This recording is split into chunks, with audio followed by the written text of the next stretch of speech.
She says she was motivated by the Holy Ghost to write a book. And after some hesitation, she finally did. 16-year-old author Carice Oakley Williams zooms in now to tell us about that revelation and her journey in writing. Good morning, Carice. Welcome to Smile Jamaica. It's morning time. Good morning. Hi. All right, so let's start from where I introduced you. You said you got a revelation to write the book. What was that? What was that revelation? So it all started really when my mommy came home one day and she looked at me and she said, "You don't write your book yet?" And I was very confused because we didn't speak about writing a book. And I was playing it off for a while, but then the Holy Spirit kept on saying, "Write the book, write the book." So I said, "Okay, you know what? Let's write the book." And the first thing that came was the title, Paradox, and made an outline and started writing from there. So tell me, it's an interesting title. Why Paradox? Because there's a scripture in the Bible that says that we are called to be set apart from this world and that we must not conform to the patterns of the world. And so the whole concept of being in this world but not of this world came about. And a paradox really is a statement or something that's contradictory and Right. and opposite, but turns out to be true and factual in the end. Right. And from what I've read, it's successfully living in this world, but not necessarily being of it. That's what I got from it. All right. So let's talk a little bit about the book. Tell us about the style of writing. You're 16. So is your audience mainly teenagers, young people?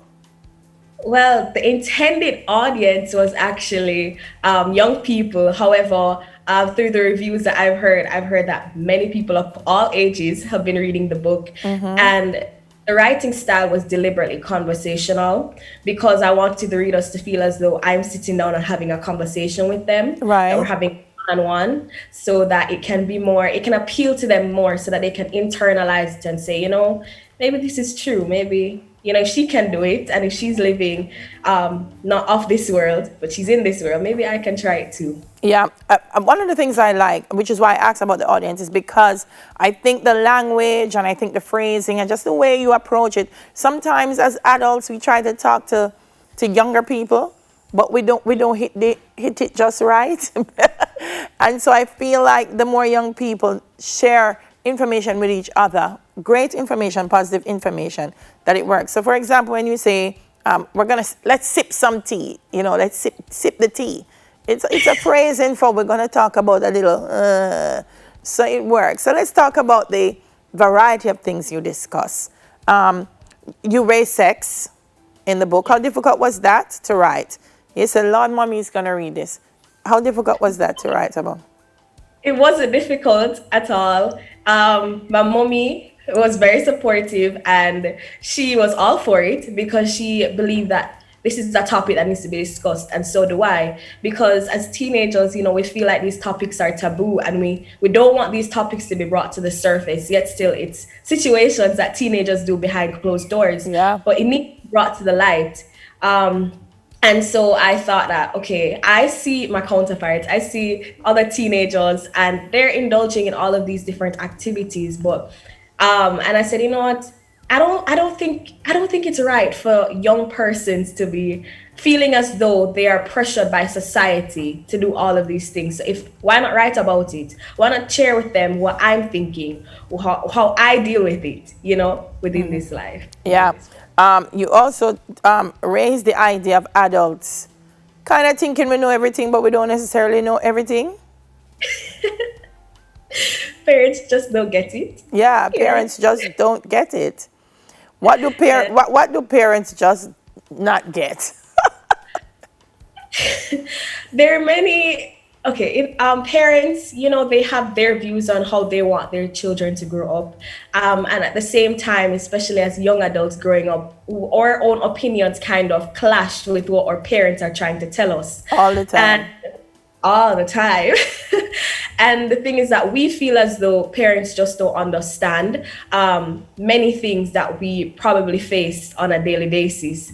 And there's some amount of discrepancies and lack of communication between parents and children sometimes, especially within 16, 17, those type of 15, those type of ages, you know. And so I wrote that chapter to allow the readers to know that I understand, I can relate with the whole parent situation, but at the same time, we have to respect them. You know, there are parents for a reason. God ordained it before the beginning of time. And so as young adults growing up, as teenagers, it's important to respect them and love them. You presented a copy to the Most Honorable Andrew Holness. What was that like? They're pretty cool. Yeah, it's pretty cool.